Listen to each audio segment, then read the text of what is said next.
Greetings and welcome to the Richard Dolan Show, where every week we fight the good fight.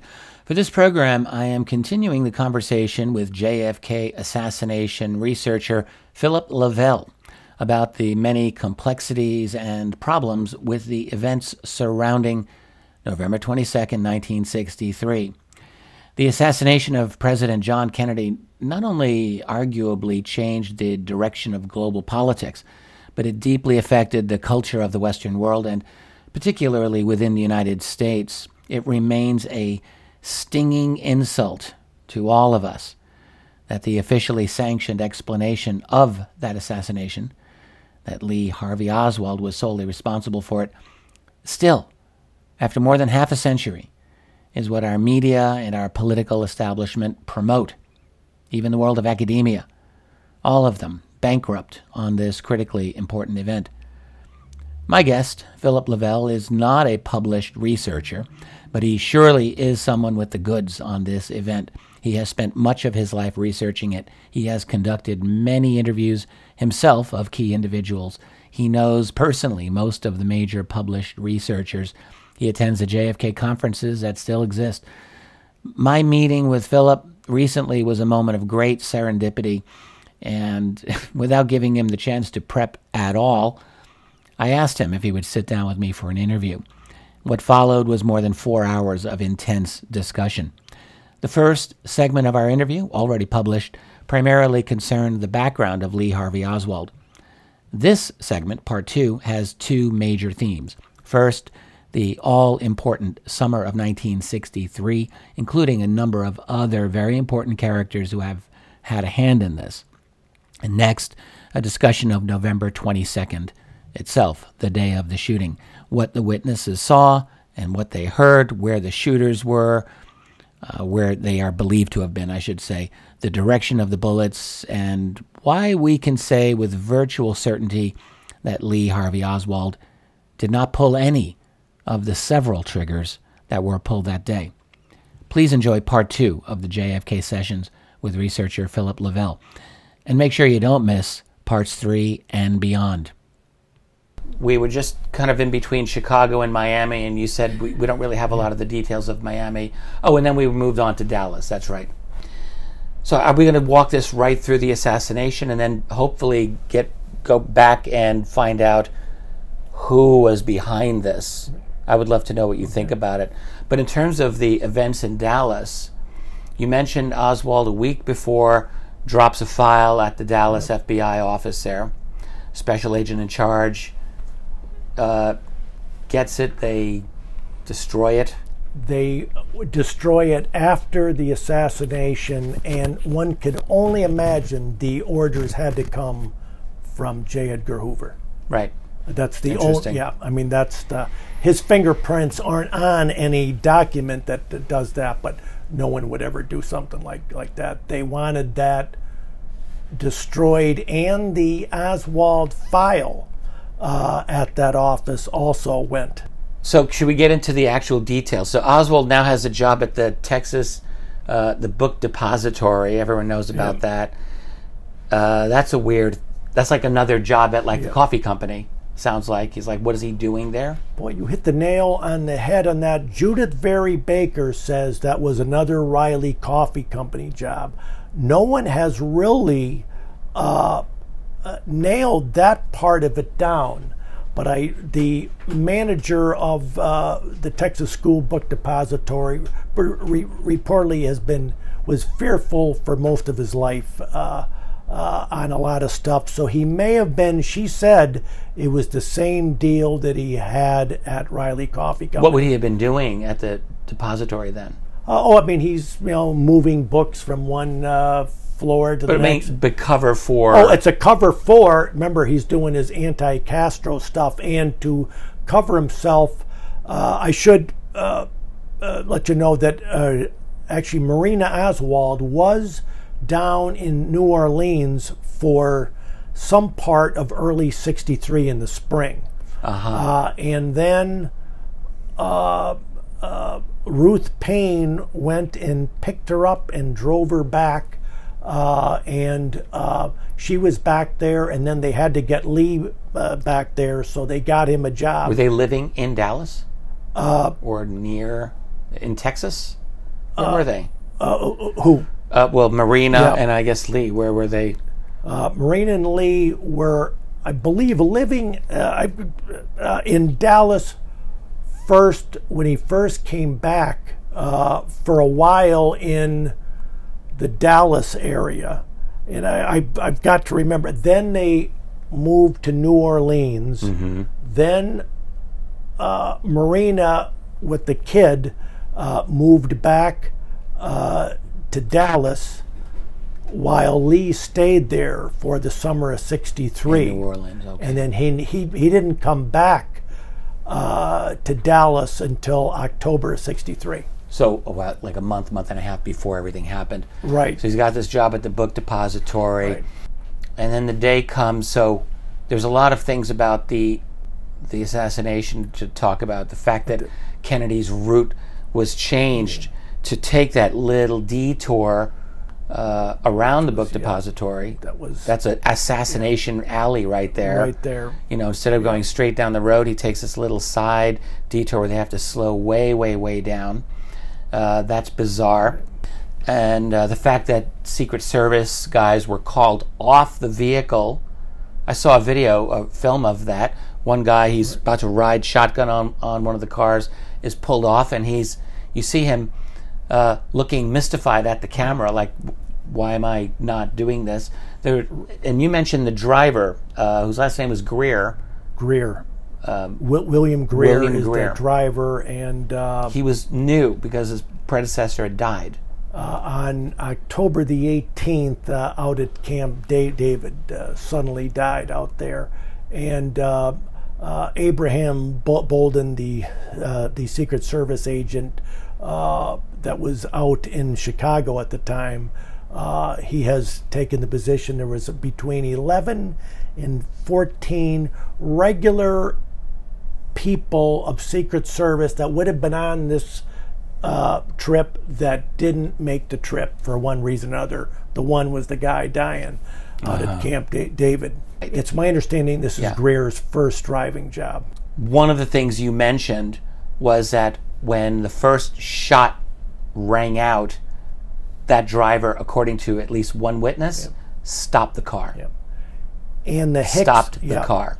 The Hicks film, which is not available on the Zapruder film. Well, we'll get to that in a minute. Right. But he stopped his car.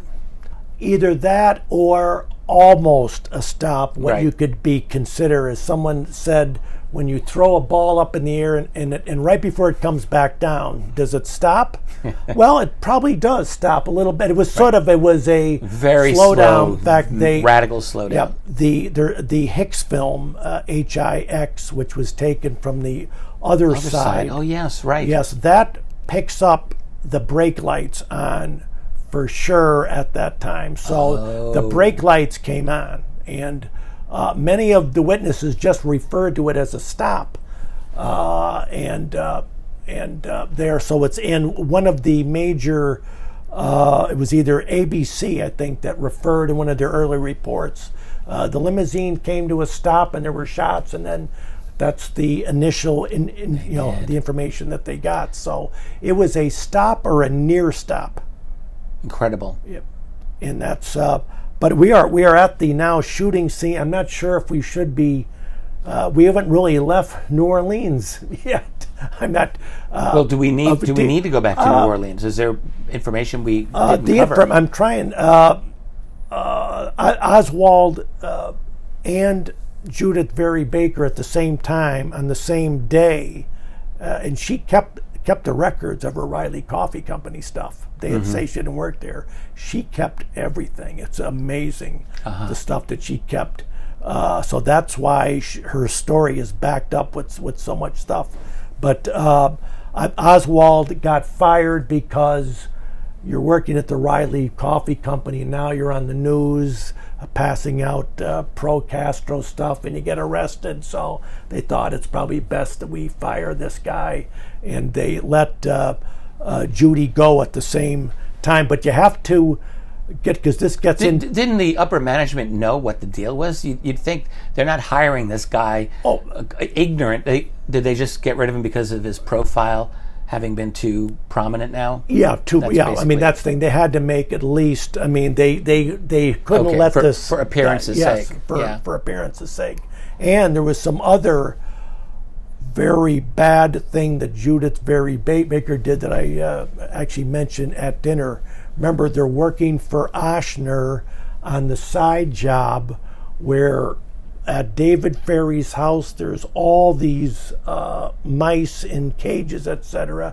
There's also another house where there's all these cages because they are working with this. The mice have a lot to do with this cancer stuff, and then they are taking slices and samples from the mice. It's pretty technical stuff, which Judy's doing. That is why they need her. I see. So she's doing that work, and she thinks she's doing stuff to help the government on a side job that they're doing, which which thinks she is. And she's seeing David Ferry all of the time because he's coming over with the mice from the cages and all these things. It's really an odd thing going down. And Mary Sherman is living in the same apartment complex. This is the other doctor involved in this cancer research. Who's also helping out on this thing too. I mean, and knows. Is helping out. Helping out in what way? It's helping out the cancer research for the CIA. Right, as a rapid-acting cancer agent.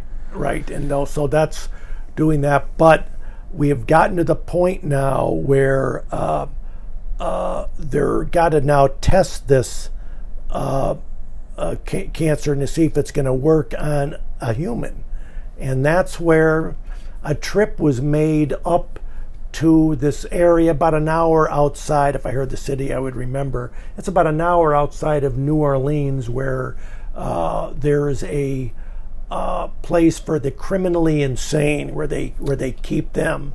And a side trip was taken up there, including the guy that was under arrest by Jim Garrison that they held at trial, and his name, for some reason, I'm completely forgetting. But Oswald is with them on a trip to go up there to check in with the officials at the hospital first. Are they going up basically to inject this guy with this cancer? They're on a reconnaissance mission first to go up to meet with the people and say, we'll be coming back up. I'm sure the contacts and all that. Select their target. But that's where they were. Oswald was seen with this guy officially up there in this town where this hospital is. So where are we in time? Is this summer of '63? Yeah, this is this is late summer around. This is early August, I think, and it's important because when they happen to get up to this town, there's a big civil rights march going on or something. So that's why they had to stop the car, a very big, nice-looking car. And Oswald goes in sort of as a whim to sign up and to register to vote when he's up there. So he actually went in to register to vote during this time, which was a very... it wasn't in an election year even. It's an off year. It was an off year. Yeah, this is 63. Yeah. Well, 63 coming up, yeah. It was a very odd thing that was done, sort of a spur of the moment. This was not part of any plan or anything, but Oswald was a big civil rights guy, and he liked the Kennedys, liked them for their civil rights stance and all that. He was a big Kennedy fan, and a big fan of what they were doing for race relations. Yes. This is Oswald. So, but the thing is, they were seen, and Oswald left his name up there, where the FBI later had to come up and clean that up. And they had to. And we have to get back to Dallas at some point. Yep. But did he not leave the country, or what was this whole controversy? There was a duplicate Oswald. There was another Oswald.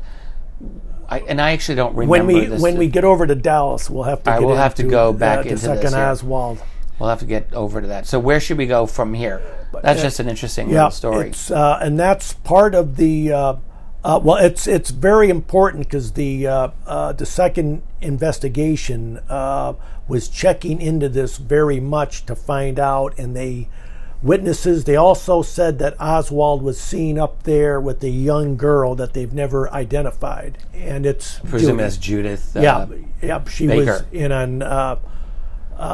So that's where she points to. Yeah, that was me. That's some of the proof that I was there. So it's about an hour out of New Orleans at a hospital, which right, you can't remember, like a military, not a military, but a criminally insane hospital. And Judy comes to realize that the plan is, because they are going to go back up some night and deliver, and she realizes they're going to kill someone and inject. Well, they're going to inject someone to see how things are going.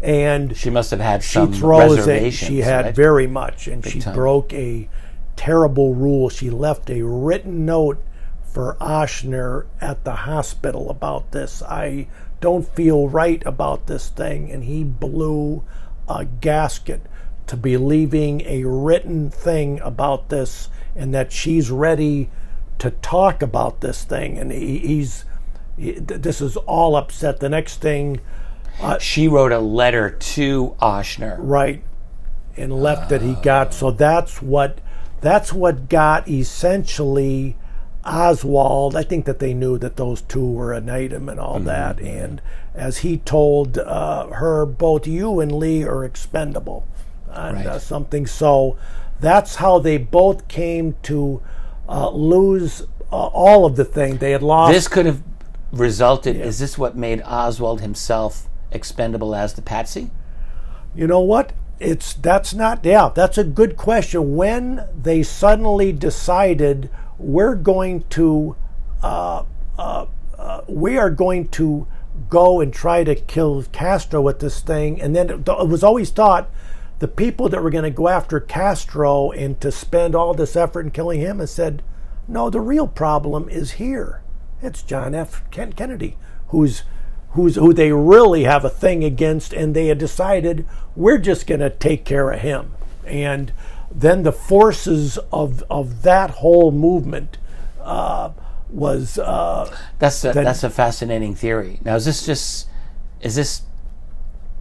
your personal theory? No, this is the general thinking of many of the research community, and which would have been Bobby Kennedy's thinking, because they did clarify in the afternoon of November the 22nd, he called down to Miami at a CIA place where he knows someone and claims it was you guys that did it, wasn't it? You were the guys that set this up. Oh, Bobby called in. Yeah, Bobby thought CIA immediately.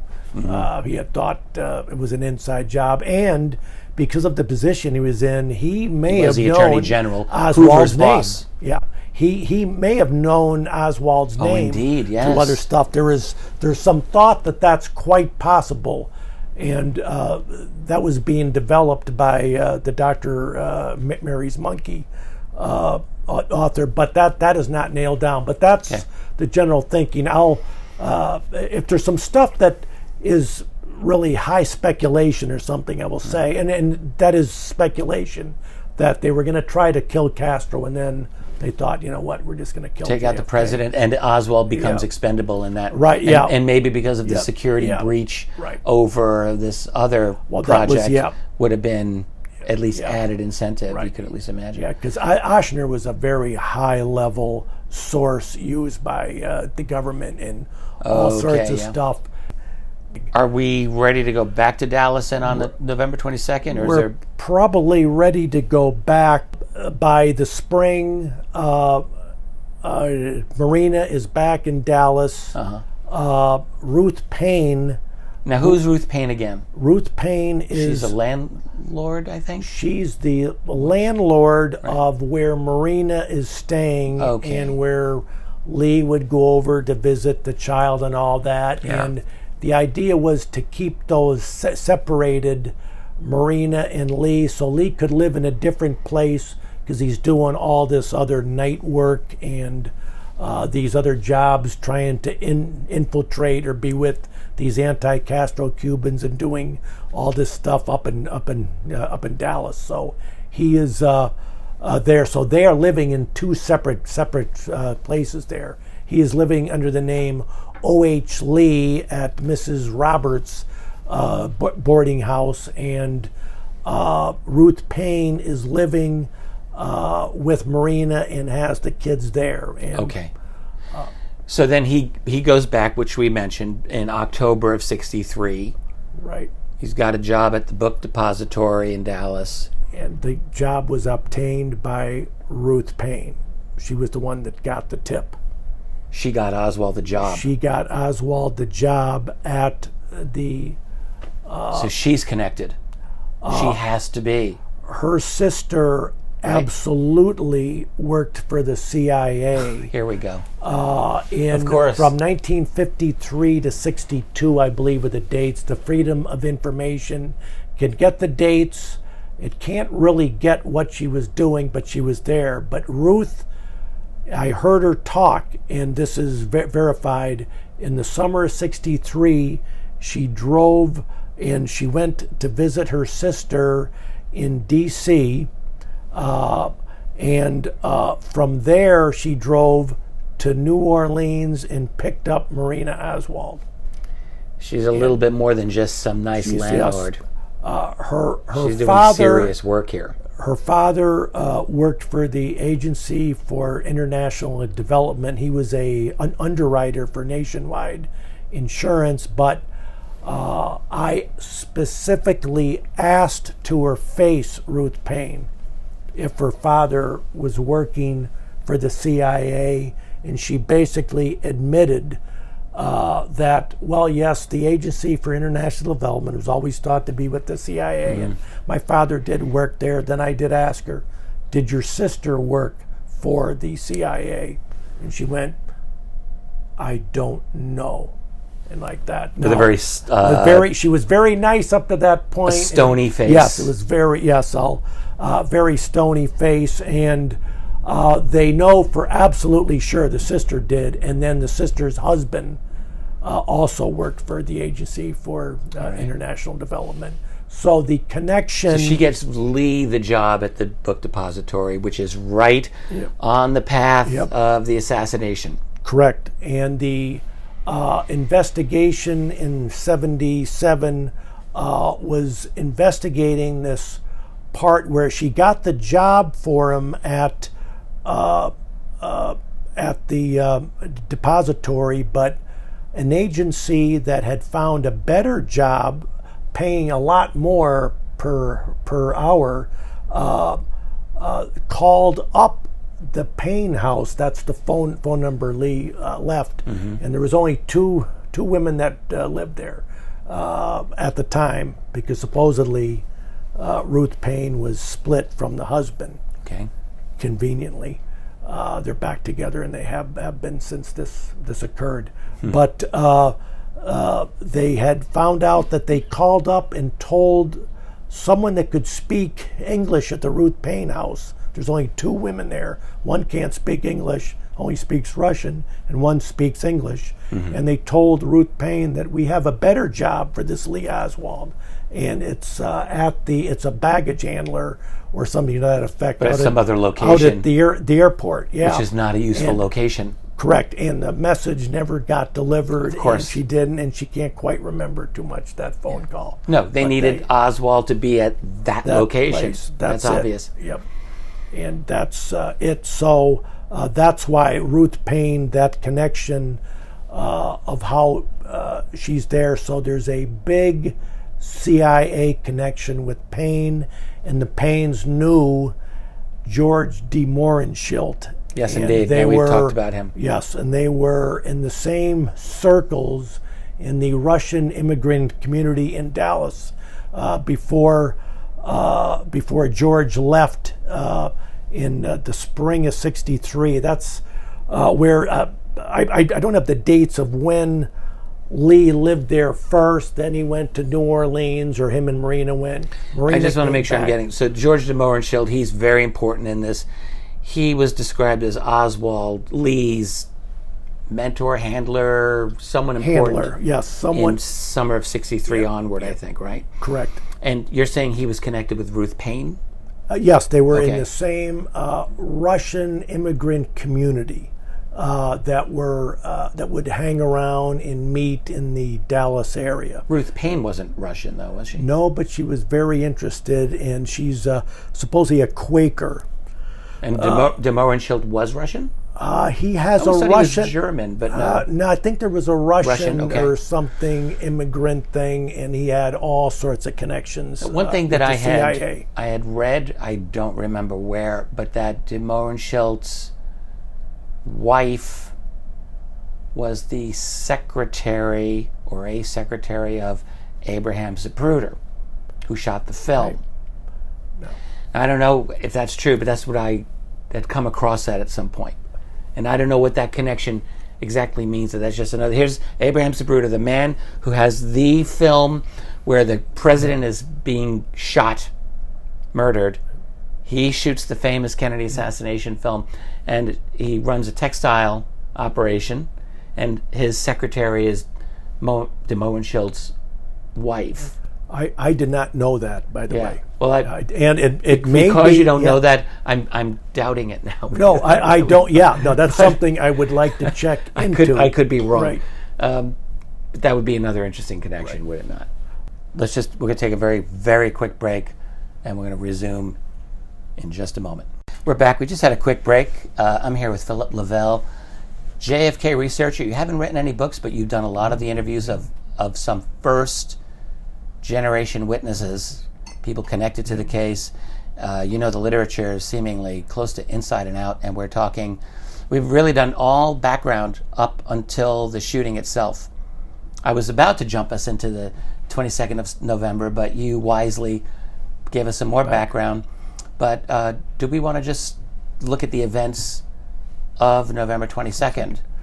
Sure, I think that's a good spot. Most people, know where this happened. Right. Dealey Plaza in the famous 6th floor, the southeast window of the Texas School Book Depository is supposedly where the lone assassin fired the 3 shots and killed JFK. And then that's according to the Warren Commission. What a lot of people don't know, and they never broadcast, is in 1979 the second finding of the audio recording, the acoustic analysis? Because of that, they officially put in the conclusion JFK died of a, quote, probable conspiracy, end of quote.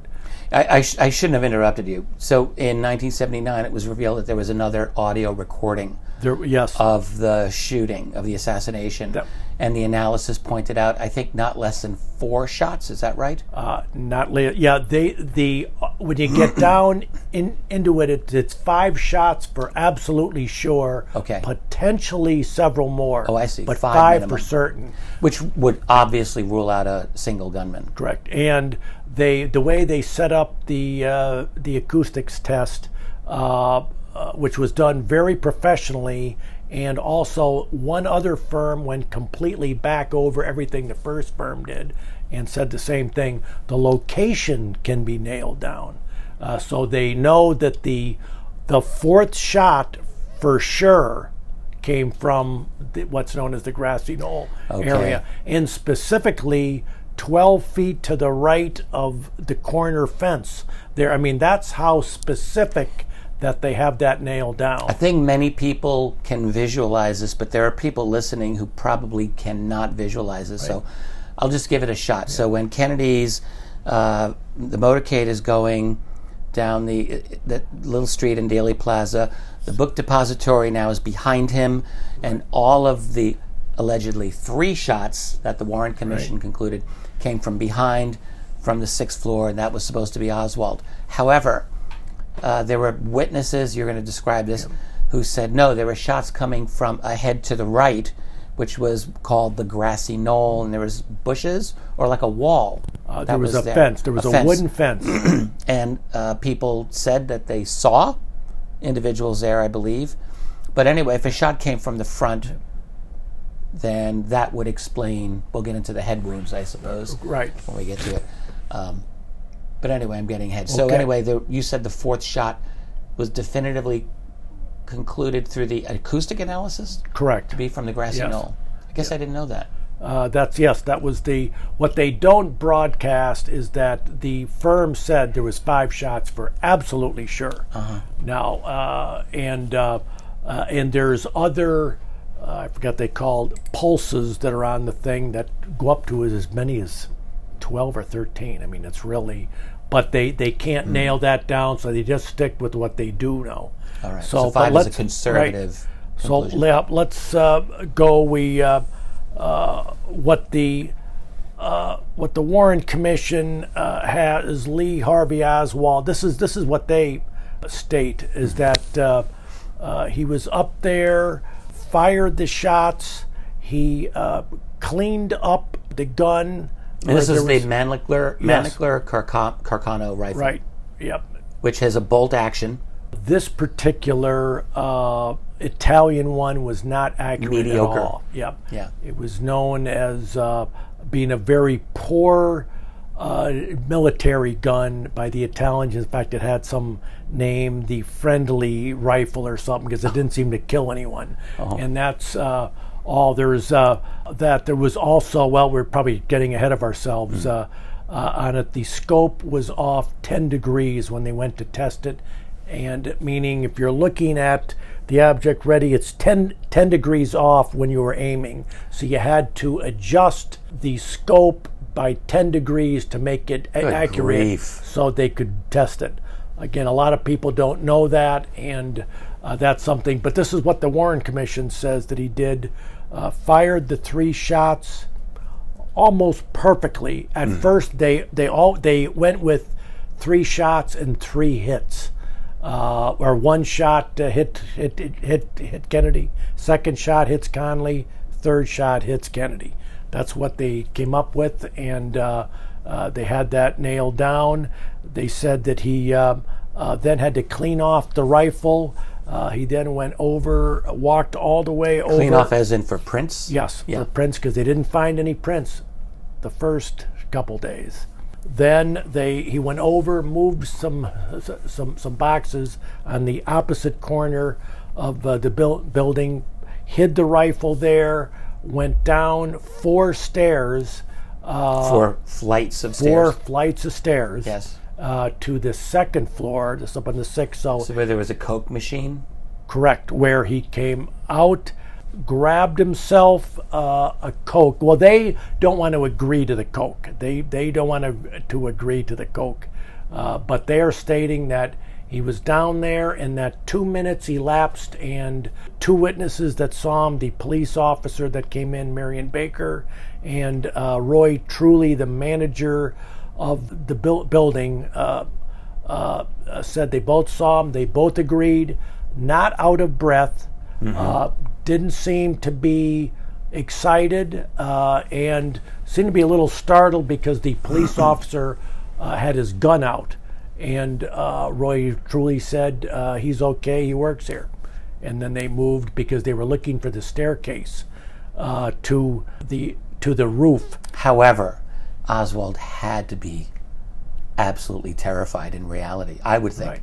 If you're Oswald and you know the president's just been shot, so he's at a Coke machine getting a Coke, like, he has to know he could be being set up. Even that early, I bet he would have to know. Don't you think? Yes. I mean, we are getting. Yeah, he would have to know something. Yeah. Now, does he know what was going? Because he was inside of. Well, that's the thing. I mean, what the Warren Commission said he did is amazing. They don't seem to make a big deal out of it. That he did all of this and was down in 2 minutes. Yeah, now, exactly. Researchers state the evidence points that it could be as little as 45 seconds after the last shot that took place. Which would be even but at most about a extraordinary. minute and 15 seconds. Okay. The Warren Commission stretched it as far as they possibly could to get the 2 minutes. So that's... In reality, it was less. It was correct, probably less than 2 minutes. What the what the findings were of the second investigation was when other photos came out and they did a photographic analysis from the last shot, because there was various films being taken, and you can see that window. And other people, other photographers had taken the photo. The one thing that they know, the box moved that was in the nest, the sniper's nest, about 30 seconds after the last shot, meaning the person up there moved the box 30, so he's there up there. There was someone up there. There was definitely someone up there. And a shooter, most likely. Someone with a rifle that would have stuck out a couple of times that people saw it. As far as seeing actual gunfire coming out of a gun, no, but that's the... Yeah, so we can see what's happening there, right? So that's... So you've got someone there to be seen, right? Right, to be up there, there was 30, and it's important that box moving 30 seconds, that means if it's Oswald, he was up there for another extra 30 seconds, and then he had to start doing all of his stuff. Yes. So again, it makes it more improbable, amazing. There's two ladies that were on the 4th floor that were taking photos, or they actually had a camera themselves and was taking a movie film. Didn't get anything. They didn't quite know how to work it. It's called the Dolan film, I believe. And those two ladies testified after the last shot, they ran over and went down the stairs, meaning they never saw anyone else on the stairs. They never heard anyone else on the stairs. So to them, there was no one else on the stairs at that time. And so the question is how would Oswald have gotten down the stairs? They know for certain the elevator was out, because the police officer and the manager, as soon as the officer came in, he saw birds fly off the roof when the shots were going. This is the motorcycle officer. He believes someone was up on the roof shooting, so he wanted to get up to the roof. That's why he wanted to get up there. The 6th floor was the top floor of the building? There's 6th floor, then there's the 7th floor, and then the roof. Okay. So that's what the Warren Commission is basically saying that Oswald did. Again, with the rifle that he wiped clean, the scope was defective. There is a test that you can easily do to determine whether a rifle has been fired that day. They didn't do it. So they never tested for that. They did test Oswald for paraffin, for gunpowder on his cheek, and it was negative. They did a test on his hands for stuff. There was positive for on both hands, which would be consistent with the materials he would be handling at his work site there. So that was it. But they know that they hid the results of this test that they gave to the Warren Commission. One copy went to the Warren Commission. The Dallas copy stayed there that had the negative. So they intentionally hid the results of that test. But they got caught, but they don't care. There's all sorts of problems with the evidence. The police officer always said he picked up 2 shells up there at the beginning, and the 3rd shell didn't pop up until a day or 2 later. He said he forgot, put it in his pocket. Before we continue with Oswald, can we? Because there's so much more with Oswald. There's the whole Officer Tippett's encounter, and then the movie theater. But there are other witnesses to what had happened at Dealey Plaza. We said earlier, you were talking about how the driver, William Greer, either stopped or nearly stopped the vehicle. Now, this doesn't appear on the Zapruder film, but we'll get to that. But what do other witnesses say about the events concerning the president's shooting? There are two types of witnesses, the ones that the Warren Commission used and liked, and then the several others that they completely ignored and didn't like. The ones that they didn't like all had one thing in common. They were saying things that the Warren Commission didn't want to hear. It had something to do with there being multiple people up on the 6th floor, and also where witnesses were saying that they heard the shots come and where they saw. We'll just go over. Multiple people on the 6th floor of the Texas Book Depository. There was several people from various locations. I'm going to say 5 for certain that they have in the Warren Commission documents. There's the Warren Report, which is the 800 and some page summary, and then there was the documents that were filled out. When you look at all of them to find out, this witness says, I was looking up at the 6th floor. It was about 12:15, and I saw 2 people up there. One over at the far end of the building there, the opposite end of the sniper's nest window. And a couple said that they thought, well, this Secret Service guy up there with the gun isn't trying to be too sneaky. He was over at the far end very over obvious. there, being very obvious. Then they could see another person over at the window there. You could see other people said there were 2 people obviously that were there. One in the sniper's nest that was milling around, you could see, and there was another standing next to that window. These are from various locations, and there's some photographic evidence which really just about proves it. That would be about maybe 15 to 30 seconds before the shooting started. It comes from the Hughes Film, and I don't happen to have it here. You'd be very interested to see. But it shows multiple people on the 6th floor. Yeah, there's 2 people at time. 15 seconds before. 15 to 30. Interesting, very interesting. Okay, that's the. So there's many people like that. Researcher Grodin, he's the one that brought the Zapruder film to Geraldo Rivera to put on. I believe his is the documentary from the 1970s that I saw, which very deeply impressed me.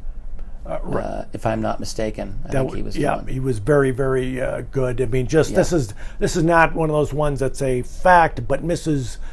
Reed, he says that she told him in 1970 that she was with Oswald when she heard shots. That was on. One of his co-workers. Yes, she's the one that's officially they didn't like, so they didn't even bring out her. She gave change to him for the Coke machine about 12:15 to 12:20. When was Kennedy shot? Do we know? We must know the minute. Exactly 12:30. But he was supposed to be going by the depository by the reports in the newspaper at 12:25. So anyone that wanted to get out there and see JFK goodbye, they would want to be out there by 12:25. I see. And you've got about 4 to 5 witnesses that have Oswald in the lunchroom from 12 to as late as 12:20. If you're going to be assassinating the president, right, are you really going to wait for that? Till 10 minutes before, when you don't even know exactly when he's going to show up? Right, exactly. I would think you wouldn't. And that's the thing. So he would have had to storm up those stairs, build his nest, do everything they did, great shooting, and then come back down in a flash, missing the ladies on the stairs, and then going out there. That's the biggest evidence that would have cleared him. He would have never been convicted if this ever went to trial with the witnesses there. We could just mention that the Warren Commission, named after Earl Warren of the Supreme Court, but it was run by Allen Dulles, recently deposed as the head of the CIA, who was a real enemy of the Kennedys. Exactly. Just to put that out there. Exactly, but that's part of some of the other witnesses. Bowers, who was running the railroad back there in the building, it's about about 140 feet behind the picket fence. He observed two people that up at the picket fence at the time of the shooting and saw a flash or something unusual occur. He also saw... This is by the grassy knoll. This is by the grassy knoll. So there are witnesses to the actual guys behind it and seeing a flash. Also, he observed a car coming by twice within 20 minutes of the assassination, where the guy appeared to have a walkie-talkie and was talking, and the car would go in and out. He actually said what kind of plate it was. I think he said it was a Texas plate. Described the car pretty good, very good description. He was brought by the Warren Commission, but once he started to get into anything good, they stopped the questioning and told him to get off there. There was many, probably 10 to 12 witnesses on the overpass as the car would have been coming right down from the depository. Several of them saw and heard the shots. Yeah, the overpass was opposite the depository, wasn't it? Right. That was the direction Kennedy's car was moving toward that overpass, I believe. Just past the grassy knoll. Right. And of course, Secret Service requirements were that there's no one ever to be on a bridge like that at a time that the president will be going by. But there were people many on of them. that bridge. Yep. Do you believe a shooter was on that bridge? No. There was a couple of police officers. It seems a bit exposed. Yeah, there were a couple of police officers that saw a flash down at the lawn. It was a bullet that had hit the concrete right by a sewer lid, and they went over and they saw them put the bullet in the pocket. So that's one of the missing bullets there. That was a flash there. That was there. They have a photo, the NBC photographer that was in a car, several cars back, which is another unusual thing. Usually the photography car is right behind the president's car, so they can see stuff. This was about the last car back, but as it turned the corner, you can clearly see what looks to be smoke coming out from behind the actual knoll trees there that you see. So there is evidence. So this is a photograph taken by an NBC photographer. Correct. Yep. That came up. So they saw that. There was many witnesses, 5 or 6, in the motorcade that said, "I smelled gunpowder as we were going by." Again, the wind was blowing. Yes. If there was just shooting from 6 floors up and the wind blowing, actually it was blowing from west to east, there would never be any smell. It would have gone behind the book depository, away from the people. Right. So that's there's of course the closest witnesses, including Zapruder, who thought the shots were coming over behind him and over to the right. To his right, behind him, again, the direction of the grassy knoll. Right, of the knoll. And there's a police officer in the famous Altkins photo that was taken back towards the depository, where you can see through the window of the windshield that Kennedy has his hands up to his neck. Yes. And there's the cop next to him named Cheney is about 4 feet from JFK on the side of the limo, looking right at him. The Warren Commission never talked to him. That's what you hear is Marion Baker, the other cop, told him, "Yeah, I talked to Cheney. He said he got shot in the head from the front." Any time that they thought there was a witness that was going to go like that, they were not called up. Yeah, they wouldn't talk to him. So you have keep going if you. Okay. There's so many witnesses. So you have people seeing it from the grassy knoll, multiple. Right. Were there any witnesses who said, yes, it came from the 6th floor of the book depository? Credible witnesses, I suppose. The star witness said he saw a gun go in and out, and that he heard shots and he looked up. Of course, he's saying he saw the guy shoot, and then he saw Kennedy's head explode, meaning you sort of followed the bullet. That's kind of quick. Yeah, it's sort of quick, but I mean, There was definitely someone up there in that 6th floor with a rifle at times that had it pointing out. And the question is, was any of them diversionary shots that were fired with a rifle to make a loud noise to get people's attention, to lead away from the real shooting? Right, yeah, that's the thought that might been, but it probably wasn't a Carcano. There are witnesses that were right there on the scene. Officer Craig, Officer Weitzman. I mean, these are cops that hunt and know rifles. They said it was a 7.6.5 Mauser that they found up there, and that's in the reports. And then they made them go back and say, you know what, I must have been wrong. It must have been the Carcano. So the point is, there's so many witnesses. There's a witness named Price on the roof of the building that's across the way in Dealey Plaza. I know where you could see everything from over there. He's observing after the shots. He sees smoke coming from over there where the other people saw the smoke. He was watching a guy run behind, throw the rifle to someone else, and then run. He's watching this stuff go on back all there. Again at the grassy knoll. Yeah, all of this activity. all behind the picket fence. It seems like all of the action was really going on there, behind the picket fence on the grassy knoll. Right. Is there any other reason to think that there were shooters elsewhere?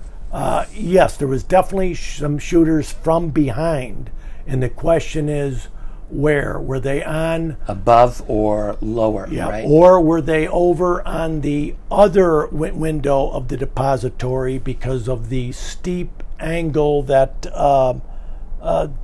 John Conley was hit at, a very sharp angle that appeared to be more up and from the right, and that is. And just to get it straight, so where Oswald was supposedly nested, that would be almost behind. Wouldn't it be? Exactly pretty much behind yep. the president.